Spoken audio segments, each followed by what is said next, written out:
The scream pierced through the summer night at 10:30. A desperate cry that echoed through the quiet residential streets of Sangye-dong.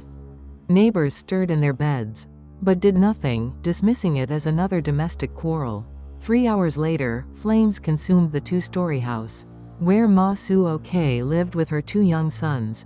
When firefighters extinguished the blaze at 1:30 in the morning, they discovered a horror that would haunt Seoul for decades. Inside the charred remains lay 3 bodies, a 35-year-old mother and her boys, 10-year-old Kyung Tae and 6-year-old Ki Won. But the autopsy revealed what the fire had tried to hide. Their skulls bore the brutal marks of repeated blunt force trauma. They were dead before the first flame was lit. The killer had been methodical, almost theatrical. Nothing was stolen, no valuables disturbed. Instead, the murderer had lingered in the house, waiting, preparing. They knew where to find the turpentine in Ma Suok's first floor art studio, knew the layout of every room. This was someone who had walked these halls before.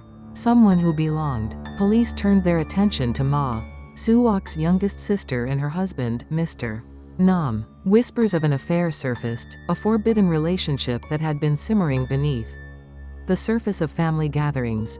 The sister and brother-in-law became prime suspects in what investigators believed was a crime of passion and greed, but no arrests were ever made. 23 years have passed since that July night in 2002. The case was reopened when SBS's investigative program, Unanswered Questions, featured it in October 2022, bringing renewed attention to the cold case.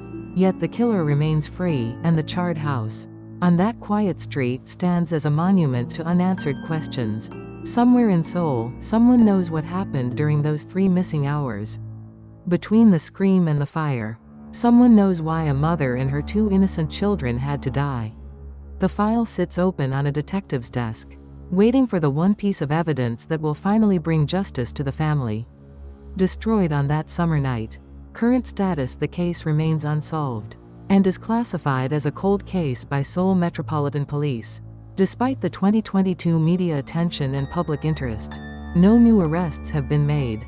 The statute of limitations does not apply to murder in South Korea, meaning the case can still be prosecuted if evidence emerges.